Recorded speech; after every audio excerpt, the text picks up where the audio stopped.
রাসূলুল্লাহ সাল্লাল্লাহু আলাইহি ওয়াসাল্লাম একদিন বললেন, যে ব্যক্তি কুল হুয়াল্লাহু আহাদ এই সূরাটাকে 10 বার পড়বে, যে ব্যক্তি এই সূরাটাকে 10 বার পড়বে, আল্লাহ তাআলা তার জন্য জান্নাতে একটা প্রাসাদ নির্মাণ করবেন।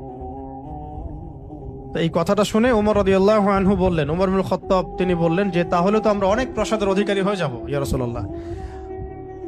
তার উদ্দেশ্য ছিল এটা, যদি আমি 20 বার পড়ি ইয়া রাসূলুল্লাহ, তাহলে নবীজি বললেন তাহলে দুইটা প্রাসাদ, যদি 30 বার পড়ি তা 3টা প্রাসাদ।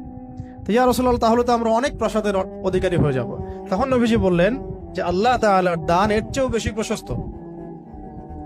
মানে আপনি 100 পড়লে 10টা ঘর পাবেন, মানে আমরা 100 পড়লে 10টা ঘর পাবো, 200 পড়লে 20টা। এইভাবেই আল্লাহ পাকের দান। আর আল্লাহ পাক বলেছেন, হে আদম সন্তান, আমার ইবাদতের জন্য সময় বের করো, আমি তোমাকে 2টা জিনিস দিব। 1 নাম্বার, তোমার হাতকে আমি সচ্ছলতা দিয়ে ভরে দিব, আর 2 নাম্বার, তোমার সমস্ত অভাব আমি দূর করে দিব। সবসময় চিন্তা করবো আমাকে আল্লাহ কি দিয়েছেন, এটা চিন্তা করবো না আমাকে আল্লাহ কি দেন নাই।